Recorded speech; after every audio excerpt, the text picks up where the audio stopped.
تقول واحد آخر يصلي لكن يسهر على الأفلام التركية. الأفلام المسلسلات التركية وسيلة من وسائل التدمير اليهودي الماسوني يمارسه مجموعة. يعني أنا عندما سألت بعض حكماء تركيا ورجالاتها الأخيار قلت: هذه المسلسلات التي بدأتم تقذفون بها إلينا في البلاد العربية وتدبلجونها، من وراءها؟ قالوا: والله لو تعلمون عن حقيقة من يقوم بها لما ارتضيتم أن تصل إلى أسماعكم ولا أن تنظرها عيونكم. مجموعة من أقذر خلق الله، دين وقيم ساقطة وانتماءات لمؤسسات مدمرة تريد أن تدمر هذه الأمة.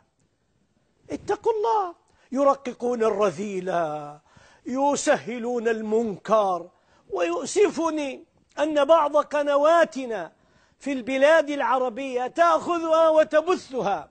هذا من باب نشر الرذيلة في الأمة. ألا تخجلون؟ ألا تستحون؟ ترى بالمناسبة يا أيها الذين يملكون هذه القنوات، اعلموا أن الله سيسألكم. لن ينفعكم والله رضا زيد أو عمرو أو رضا كذا وكذا. إذا غضب الله عليك فلا خير فيك. اتقوا الله. الذين يحبون أن تشيع الفاحشة في الذين آمنوا من أقذر خلق الله وأسوأ أصحاب السلوك. فلنتق الله.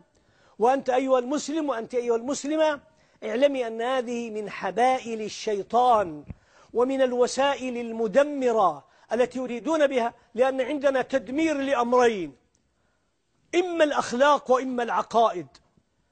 أو الشيطان ليس له في الأرض إلا شيئين: هو نشر الشبهة وإثارة الشهوة.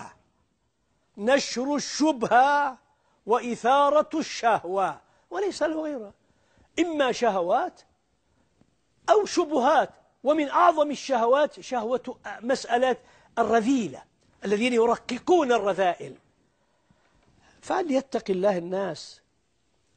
أسماعكم أغلى وأكبر وقلوبكم أعلى وأكبر من أن تكون يعني لهذه الزبالة منزلا. لا. طيب، الله المستعان.